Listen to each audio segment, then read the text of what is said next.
you put me in a situation where I thought, oh my goodness, he knows more about me than I appreciated. That made me a little nervous for a second. You know, when people know a little bit more than you may think that they know, it's like, ooh, what might he say? So I thank you for not telling it all, because the book is a tell-all, right? The book is a tell-all. Good morning, everybody. I am delighted to be with all of you. Very, very honored, very privileged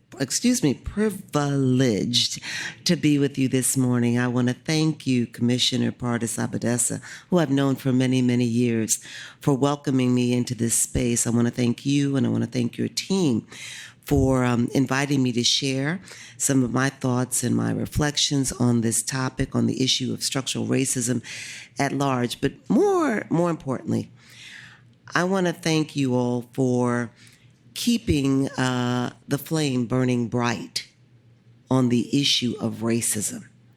Racism in America and how it exists even in the work when we're trying to do good. You all, like me, will remember that during the COVID pandemic, the height of the COVID pandemic, in those first months, there was the killing of Ahmaud Arbery, of Breonna Taylor, and of George Floyd. And you all will remember that it was like all of a sudden the world was waking up again. Oh, racism is still a problem. We need to be doing something about this. And everybody was like on point. Everybody was engaged. We're going to get something done, right? And then COVID dissipated. Well, let me back up. You remember people were actually making all of these proclamations about how we were going to do good in the world. And everybody was stepping up to do it. And corporations, all of these, statements and announcements put out on social media and on the internet, and government and nonprofits doing the same. Everybody was going to usher in a new day that we realized needed to occur because of the killings of these three persons and others, and also because of the COVID pandemic and what we saw with respect to the disproportionate devastation wrought upon Black and brown communities across the nation. So everybody was all in it. And you know what happened. COVID dissipated. It diminished in its intensity. And in some ways, it began to feel like life went back to what it always had been.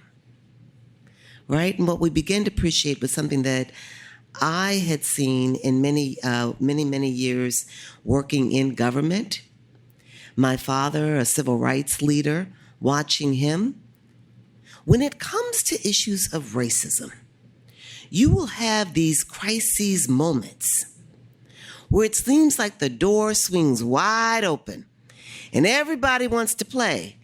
Everybody wants to engage. Oh, we got to do something. We have to show that we're not racist. Some may actually go a little further and say, I want to engage in anti-racist work, because there is a difference being not racist and being an anti-racist.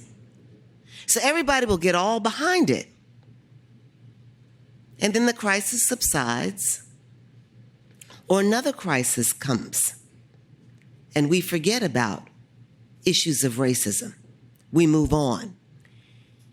I want to commend the Office of Child Support Services. I want to commend you, Deputy Commissioner, for staying the course. For not, when other people started turning to other issues, saying we're going to let go of this one because nobody's really looking to see what we're doing now. That is a significant, tremendous sign of leadership. So thank you, thank your team, and all of you who are here. Give yourselves a hand.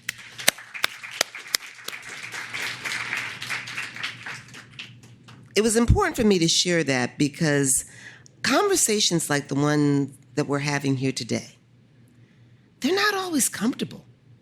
Very often they're far from comfortable.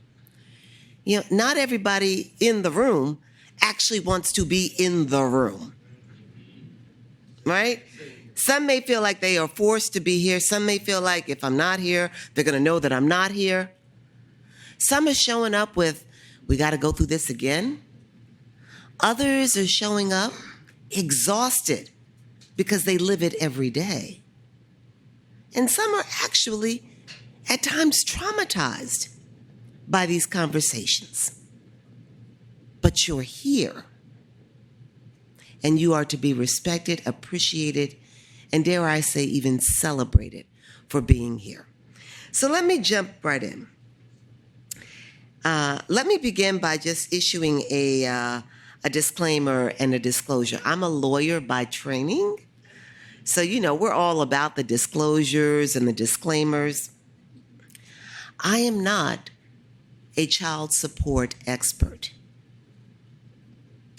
I am an expert in examining and centering on structural and institutional racism, inequity, and injustice.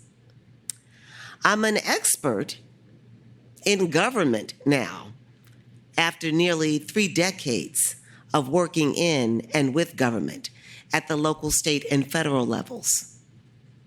I'm an expert in understanding my own experience and how I've shown up in these spaces.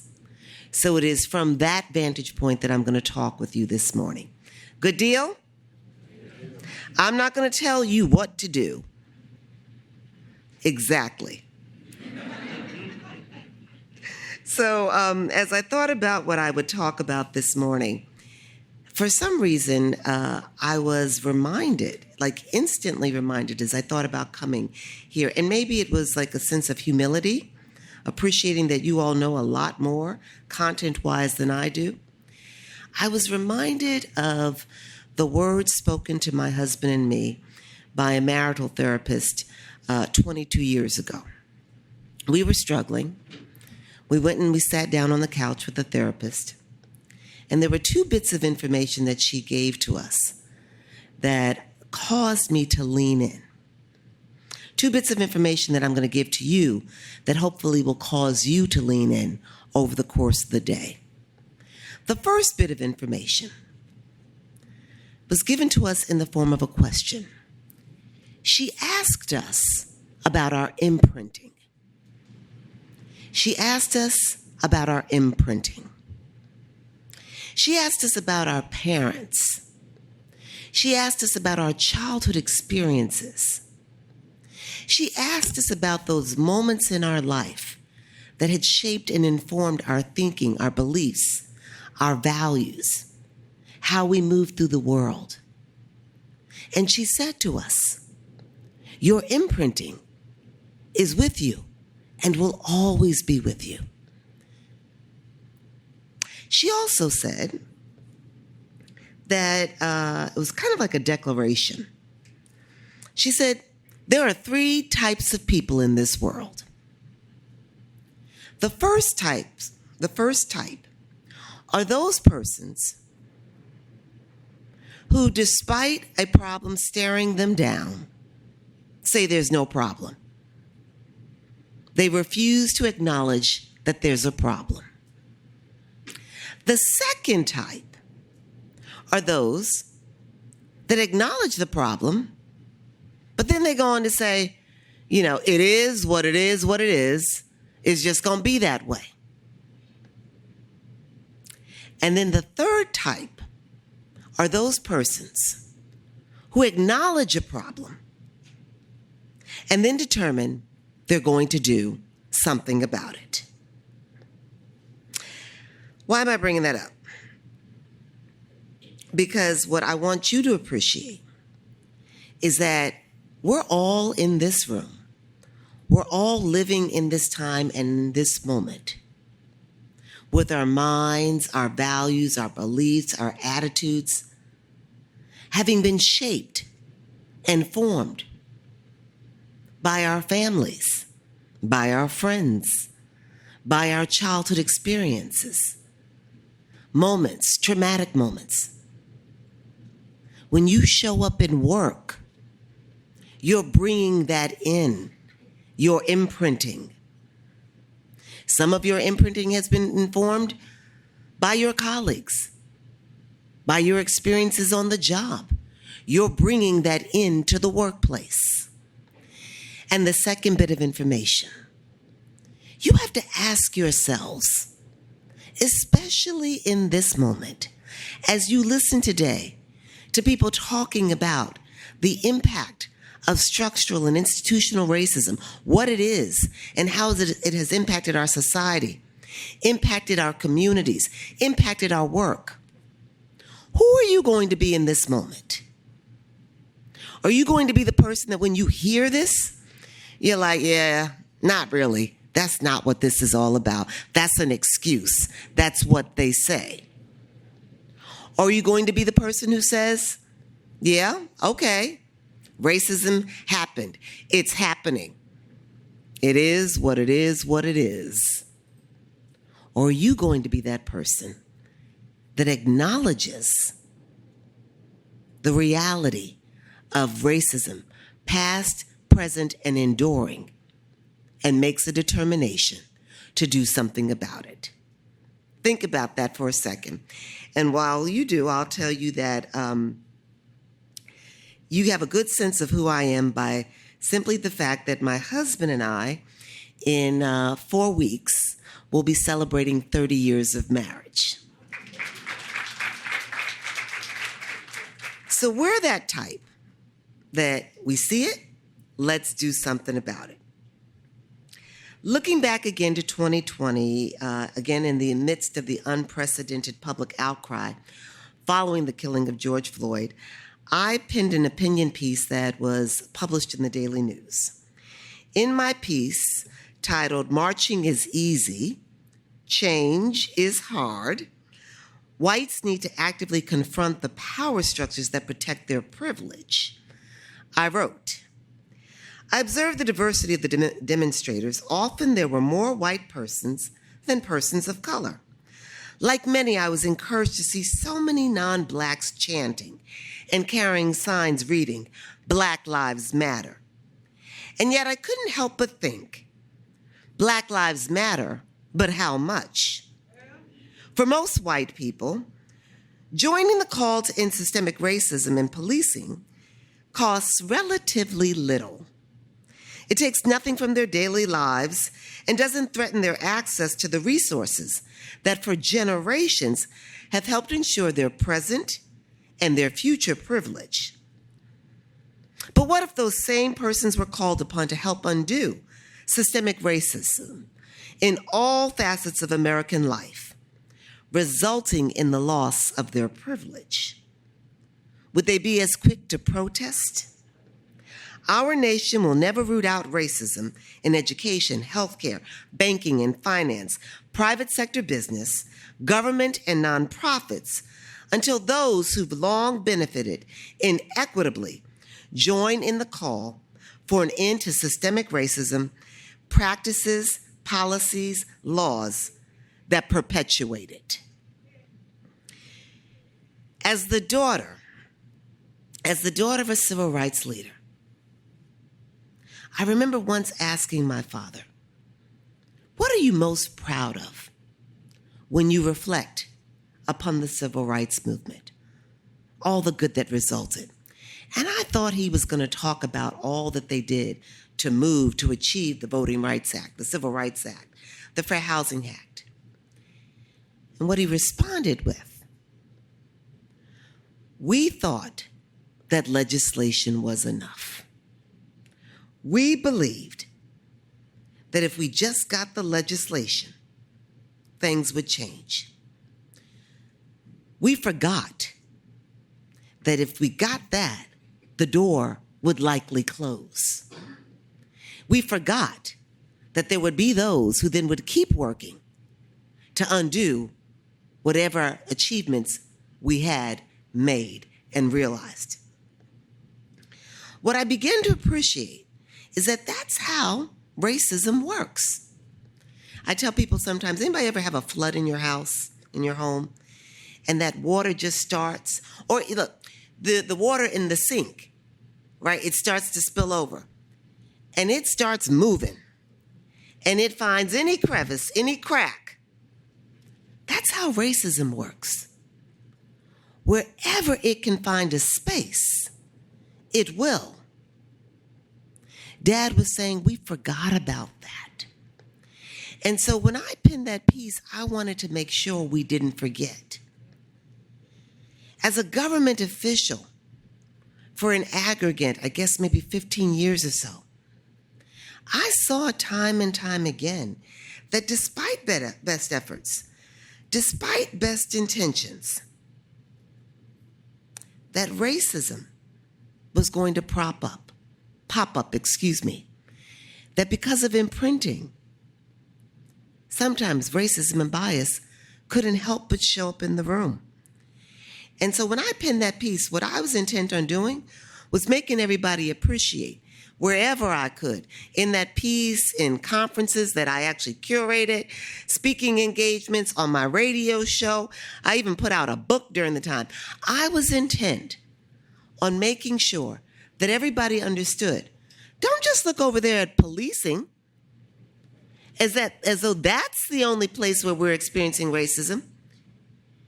It's in every facet, every pillar of our society.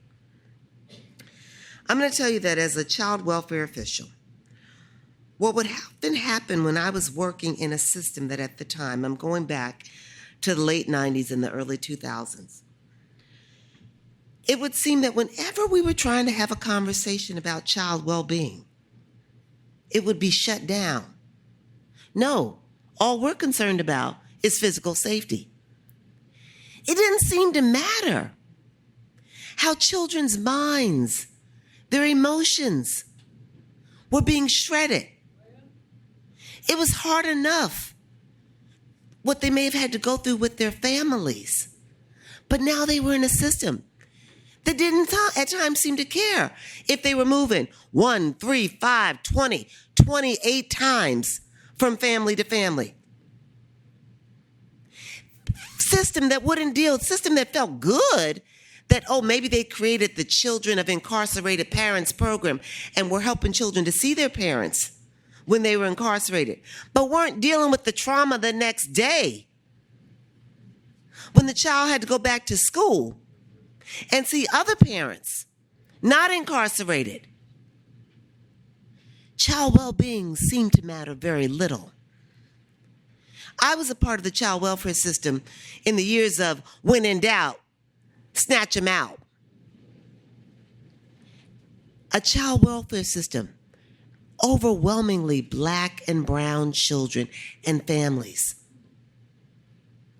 People serving as case managers, there to help families, but acting like these parents couldn't do any better, not understanding how they'd been compromised, all the stressors in their lives.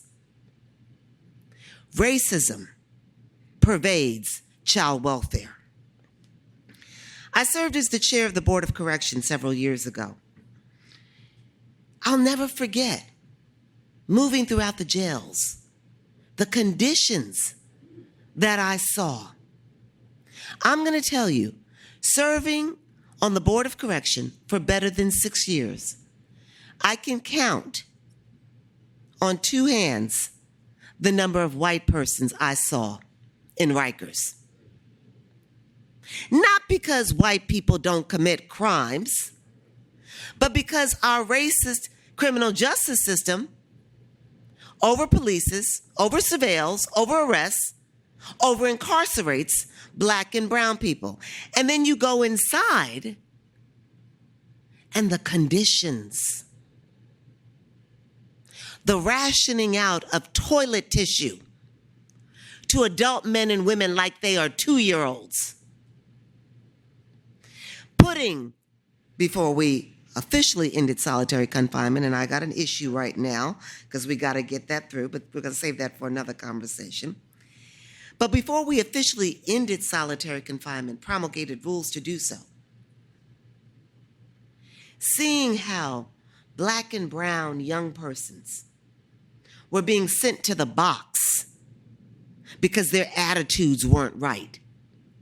Not always engaging in violent behavior, but because the officers, some officers felt that they were too hard to deal with. I remember walking the jails with 2 correction officers, 2 women, one a Black woman, another a woman of Hispanic origin. after we'd ended solitary confinement for young adults, telling me that I'd done them a disservice. By banning the box, they no longer could send those kids there because when the kids came back, the kids were calmer. They'd broken them.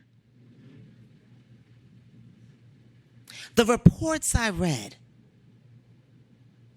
of the excessive use of force, not by all correction officers, and their job is hard.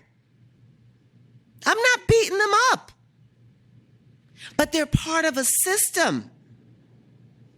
Some officers treating human beings, no matter what they've done, as less than. Again, the overwhelming majority black and brown. Racism pervades the correction system. What I'm trying to help you appreciate is racism is baked into every pillar of our society and government functioning. And frankly, child support programming, child support services is no different. What happens here is that we've got a system that, like all of our social services, is really centered on who is worthy and who is not. It's a system beginning in 1975. Do you remember, Commissioner? Here in New York, it used to be called child support enforcement. Enforcement, like slavery, like policing, punitive. This system designed to see people, low-income people, people struggling, as less than, and then coming in to tell them what they're not doing right, looking upon people who are not paying child support, men most often, as deadbeat dads, not really looking into, well, why aren't they paying?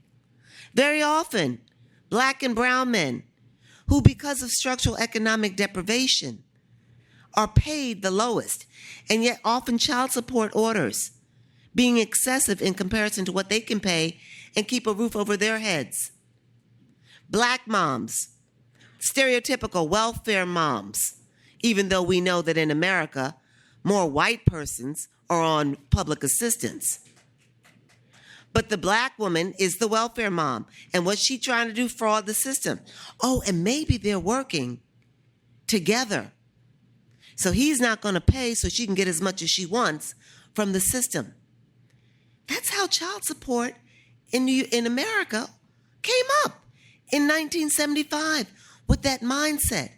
And again, if you center on imprinting, no matter how much you change the rules, no matter how you try to make them more fair and equitable, there still may be people showing up to work every day with that mindset.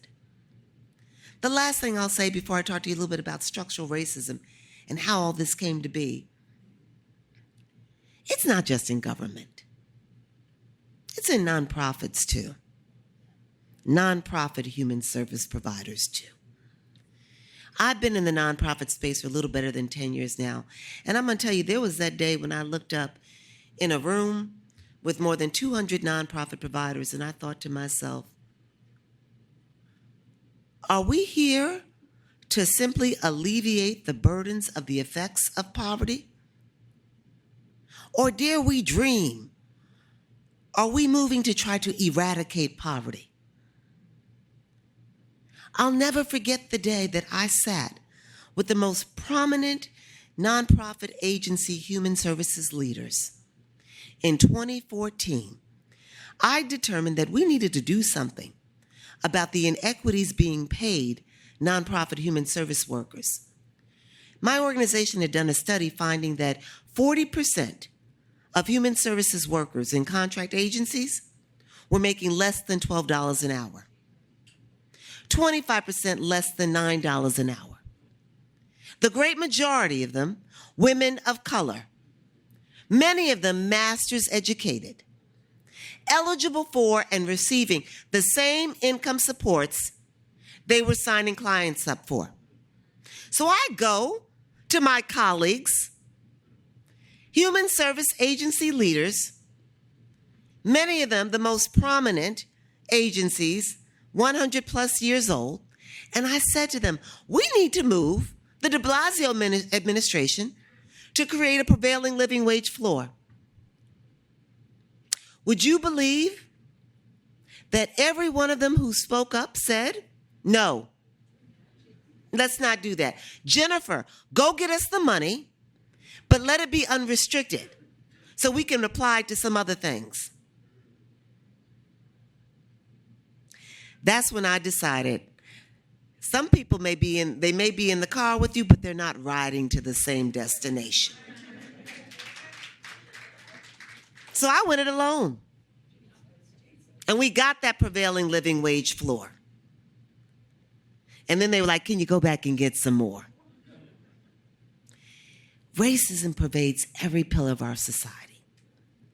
And until we understand how it works, why it came to be, we can't even begin to dismantle it.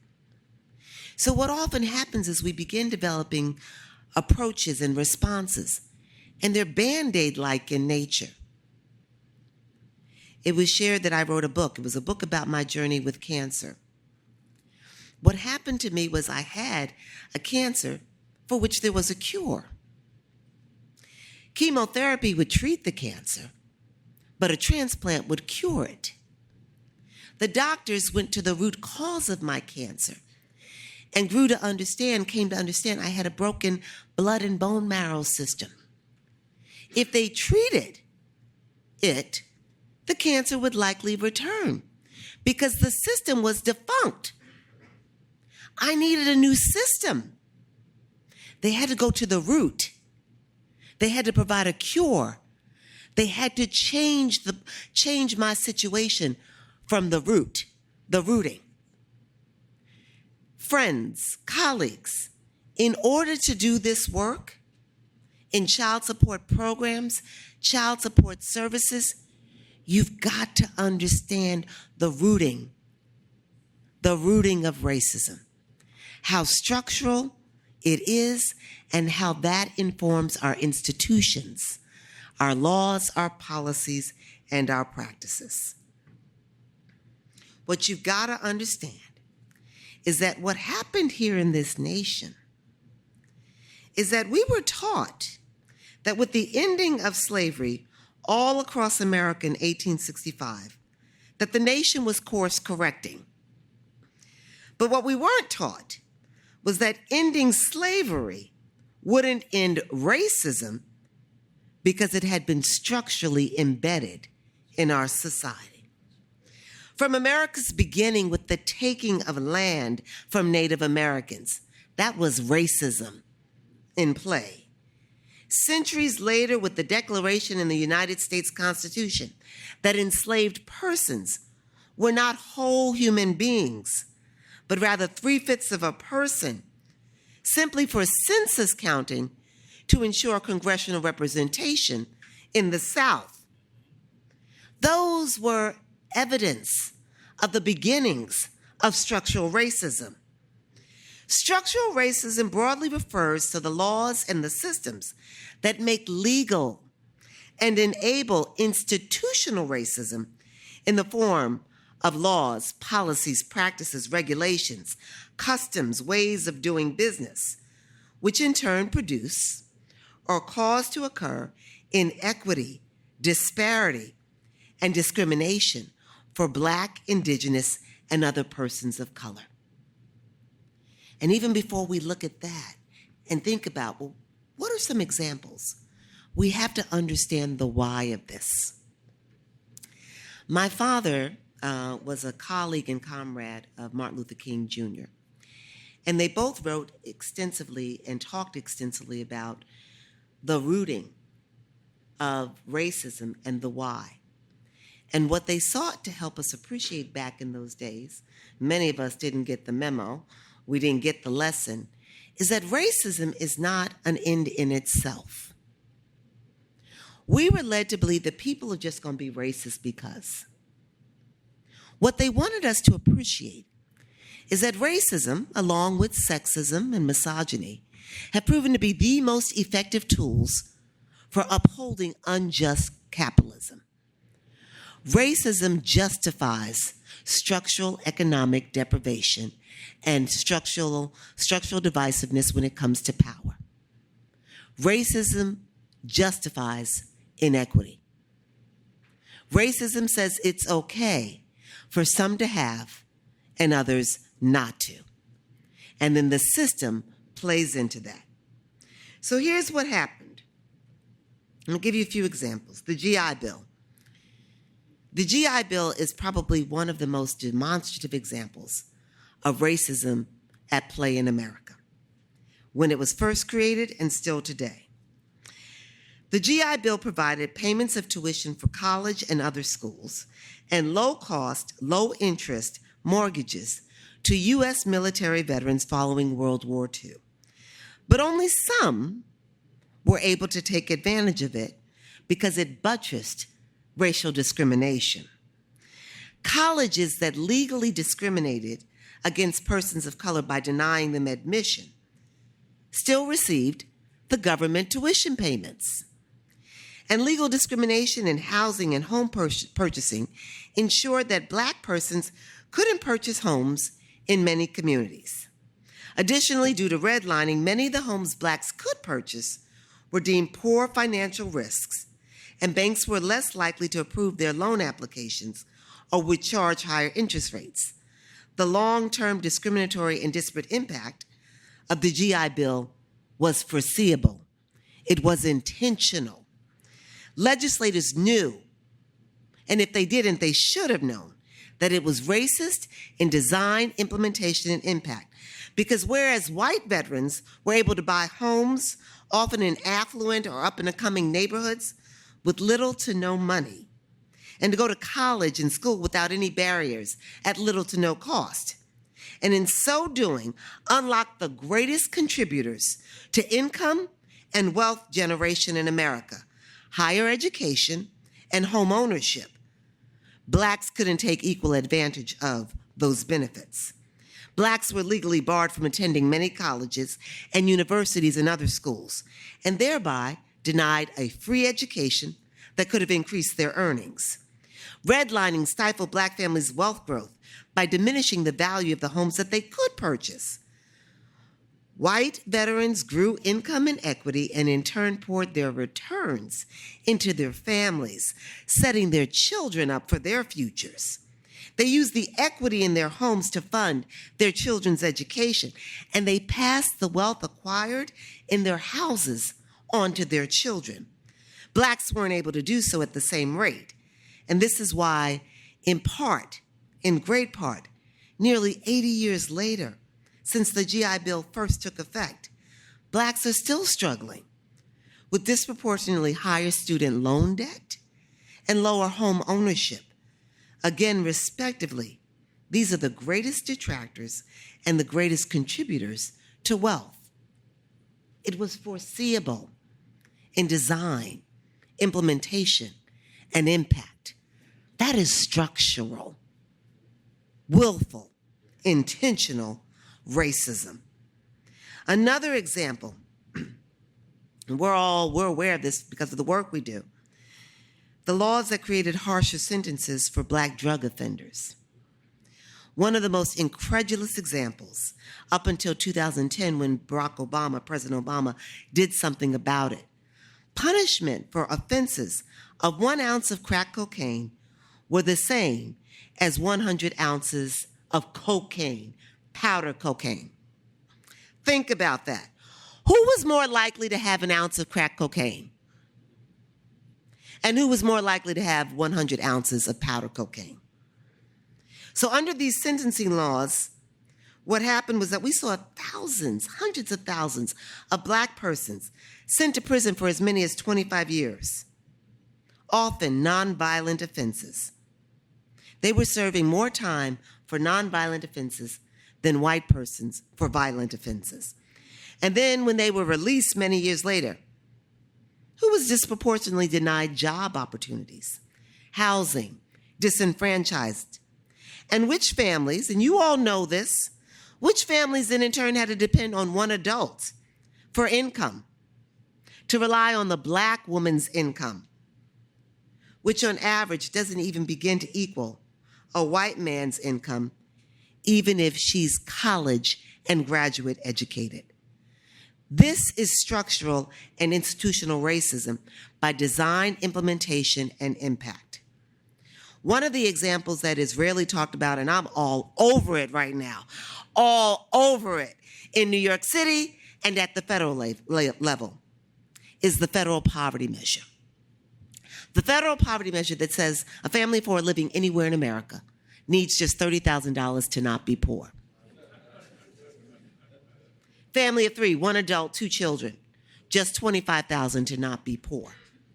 And then it makes determinations around eligibility for income supports. It bases it on that. And it uses that number to justify a ridiculously low federal minimum wage still today of $7.25 an hour. Because if you annualize $7.25, it's $15,000. Two adults in the household, $30,000. Whoa, they're not poor. And who suffers the most because of that? Black and brown women, because they are, on average, paid significantly less. Again, even if they make more. If they have college degrees, they've earned more of an education. Black women, the most educated segment in our society. It's structural economic deprivation that has been influenced and informed and deepened by structural racism. So, I'm the one that put that true cost of living measure on the New York City ballot. I ran the Racial Justice Commission, and now I'm sitting up in the White House as much as I can trying to get the Biden administration to do it for the nation. So I may be calling on you all. Because until such time as we measure the true cost of living, we're going to fall under this structural economic deprivation in the form of the federal poverty measure that affects Black and brown persons disproportionately. Now, I shared all of that because what I want you to appreciate is that you all are in the throes working in a system that has as its imprinting structural racism. You're combating it. You're trying to overcome it. But until you dismantle and break down some of those structures, sadly, it's going to be time and time again like a Band-Aid approach. When a surgery, going in and cutting out the cancer is what is required. And so we've given you all some tools with respect to the Racial Justice Commission now. Every city agency, every department within a city agency is going to be required to produce racial equity plans and be held accountable for them. That's some good news. But what I want you to hear as I begin to wrap things up is that that's not going to be enough. What I've come to appreciate in all of my years of service is that, you may be told how to do a certain thing or what to do, but if you don't show up with a mindset, I'm going to give you my mindset. I move with whatever role I have, with a personal charge of doing good while doing no further harm. So often we show up, we're like, I got this role, I've got this position, I got this title, I got this power. And sometimes we're not checking ourselves. Is what I'm doing really going to help the children? Is it going to help the families?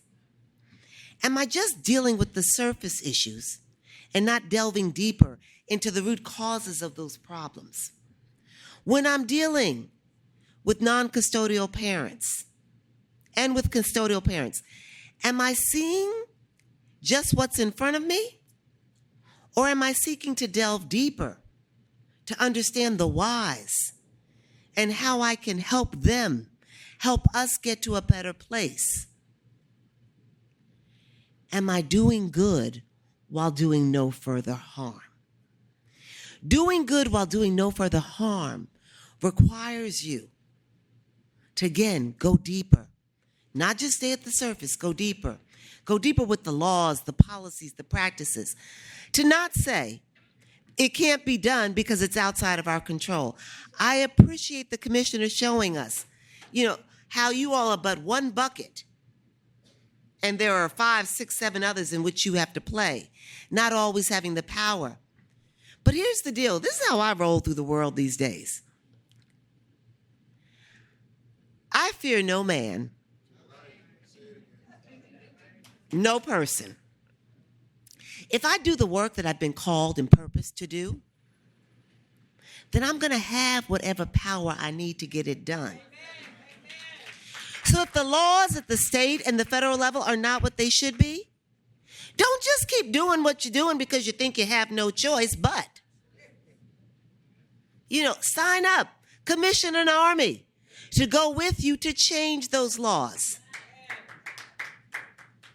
The people who've been in power in this nation from the beginning, they didn't play by any laws or rules. They still don't play by the laws and the rules. They figure out every which way to get around them and break them. Now, I'm not telling you to break laws. But what I am telling you is to use the power that comes from within. The desire to do good while doing no further harm. The appreciation that you didn't create this system, but you have the power to correct it if you just show up with the intentionality to not be a part of that which is wrong, that which keeps people based on race, religion, sexual identity, however else they may identify, from having all that any of the rest of us are entitled to as a birthright.